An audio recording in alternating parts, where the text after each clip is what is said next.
پیارے دوستوں اور ساتھیوں، السلام علیکم ورحمۃ اللہ وبرکاتہ۔ دوستوں، آج کے ویڈیو میں ہم لوگ پڑھیں گے علم نحو کے بارے میں۔ قواعد کے 5 حصے ہیں، جیسا کہ آپ لوگ جانتے ہیں۔ نمبر 1 علم ہجا، نمبر 2 علم صرف، نمبر 3 علم نحو، نمبر 4 علم بلاغت، نمبر 5 علم عروج۔ تو ہم لوگ کو سہایک اردو انوادک کے لیے علم صرف اور علم نحو ضروری ہے، اور دیگر سبھی امتحانات میں۔ تو سبھی امتحان کلاس 10 12 سبھی کے لیے امپورٹنٹ ہے قواعد۔ تو علم نحو کے بارے میں آج ہم لوگ پڑھتے ہیں۔ نحو وہ علم ہے جس سے اس میں فعل اور حرف کو ترکیب و ترتیب دینے کا طریقہ معلوم ہوتا ہے۔ نحو میں کیا ہوگا؟ اسم اور فعل اور حرف کو ترکیب و ترتیب دینے کا طریقہ معلوم ہوتا ہے۔ نحو کا کیا فائدہ ہے؟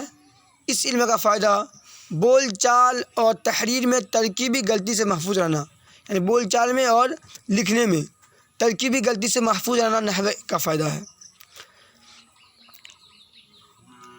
اس کے بعد ہے مفرد۔ کیا ہے مفرد؟ وہ اکیلا لفظ ہے جو اپنا معنی بتائے، اس کو مفرد کہتے ہیں۔ مفرد کو کلمہ بھی کہتے ہیں۔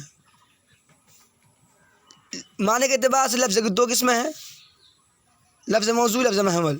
اور بناوٹ کے اعتبار سے لفظ کی 2 قسمیں ہیں، لفظ مفرد، لفظ مرکب۔ لفظ مفرد کیا ہے؟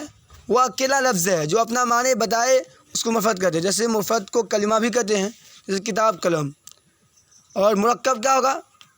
وہ لفظ ہے جو 2 یا زیادہ کلموں سے مل کر بنی، جیسے حامد بہادر ہے۔ آگے بڑھتے ہیں ہم لوگ۔ مرکب لفظ وہی ہوگا جیسے ایمان، جوردار، ایماندار، بے معنی، اس میں کیا بنے گا؟ مرکب لفظ۔ مرکب کی قسمیں، مرکب کی 2 قسمیں ہیں، مرکب مفید، مرکب غیر مفید۔ مرکب مفید کسے کہتے ہیں؟ وہ مرکب ہے جس سے پوری بات سمجھ میں آئے، اسے مرکب مفید، تام اور جملہ بھی کہتے ہیں۔ مرکب مفید کو ہم جملہ بھی کہہ سکتے ہیں۔ اور مرکب غیر مفید وہ مرکب ہے جس سے پوری بات سمجھ میں نہ آئے، اس کو مرکب ناقص بھی کہتے ہیں، جیسے محمود کی کتاب۔ اور مرکب مفید میں پوری بات سمجھ میں آ جائے گی، جیسے حامد نیک ہے۔ اس جملہ میں پورا بات سمجھ میں آ رہا ہے کہ حامد کے بارے میں بول رہے ہیں ہم لوگ کہ حامد نیک ہے۔ لیکن مرکب ناقص یا غیر مفید میں دیکھیے احمد کی کتاب۔ اب احمد کی کتاب اچھی ہے، خراب ہے، اس کا کوئی ذکر نہیں ہو رہا۔ آگے جملہ کی قسمیں۔ الفاظ کے اعتبار سے جملہ کی 2 قسمیں ہیں، جملہ اسمیہ، جملہ خبریہ۔ جملے کے 2 ٹکڑے ہوتے ہیں، ایک مسند اور دوسرا مسند الیہ۔ انہی دونوں سے مل کر جملہ بنتا ہے۔ جملہ اسمیہ کیا ہے؟ جملہ اسمیہ وہ جملہ ہے جس میں دونوں ٹکڑے یعنی مسند اور مسند الیہ جملے ہوں، جیسے زید اچھا ہے۔ کیا؟ زید اچھا ہے۔ جملہ فعلیہ کیا ہے؟ وہ اسم ہے جس میں ایک جملہ اسم ہے، دوسرا ٹکڑا فعل ہو، جو زید آیا، زید اسم ہو گیا، آیا فعل ہو گیا۔ لیکن جملہ اسمیہ میں دونوں ٹکڑا اسم ہی ہوگا، جیسے زید اچھا ہے، زید ہو گیا، یہ بھی اسم ہو گیا، اچھا بھی اسم ہو گیا۔ جملہ اسمیہ میں دونوں جملہ اسم ہی رہے گا، دونوں ٹکڑا، جملہ کا 2 ٹکڑا ہوتا ہے، مسند اور مسند الیہ۔ دونوں جو ہے جملہ اسمیہ میں دونوں اسم ہی رہے گا۔ جملہ فعلیہ میں مسند اسم رہے گا، مسند الیہ اسم رہے گا، مسند فعل رہے گا۔ جملہ اسمیہ کسے کہیں گے؟ جس کے دونوں ٹکڑا اسم ہو، جیسے ہم بولیں گے احمد، کیا بولیں گے؟ احمد نیک ہے، احمد نیک ہے۔